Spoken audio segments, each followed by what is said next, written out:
السلام علیکم مینوالو، امید لرم چې تاسو ټول به روغ جوړ یې. ډیره افسوسناکه او دردونکې واقعه را محیطه شوې ده په ملکنډ درګۍ کې. بدبخت عضوي خپله مور، ښځه، رور او خوریی په تمانچه باندې ډیر بېدردۍ سره قتل کړل. بدبخت عضوي دومره غټ ظلم اخر په څه وجه باندې وکړو؟ دومره قتلونه یې ولې وکړل؟ ملزم پولیسو ګرفتار کړو. راځئ مینوالو موږ سره دا ویډیو اخر پورې وګورئ چې د پوره معلومات نه خبر شئ. کو څوک په دې چینل کې نوی مهرباني وکړئ سټار کلیک در سره ضرور سبسکرایب کړئ او برټه نشان ووهئ. نورې هر یوه معلوماتي ویډیو به تاسو ته ډیره په اسانتیا سره میلاویږي. دا واقعه په ملکنډ درګۍ نواحي علاقه کې را محیطه شوې ده چې یو بدبخت عضوي په تمانچه باندې خپله مور، ښځه، رور او خوریی په تمانچه باندې ډیر بېدردۍ سره قتل کړل.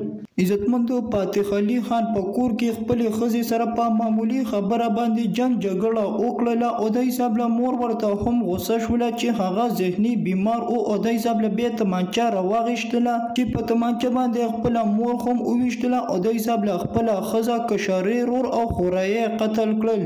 بیا ملزم تښتېدلی او چې پولیسو په غرونو کې ګرفتار کړو. څلور واړه لاشونه درګۍ هسپتال ته منتقل کړي دي. پولیس وایي چې زوی د حساب له ذهني بیمارو، ذهني کار نه کولو او د حساب له تمانچه راواخیستله، نو ځکه دومره زیات ظلم وکړه، دومره قتلونه یې وکړل. بدبخت عضوي ډیر زیات ظلم کړی دی. دله اوس سرعام پانسي پکار ده چې بیا دپاره څوک داسې ظلم نه کوي او داسې سزا ورله پکار ده چې ټول مسلمانان ترېنه عبرت واخلي. دا وه زموږ نننۍ ویډیو. نورې معلوماتي ویډیوګانو لپاره په دې چینل کې اوسئ. والسلام.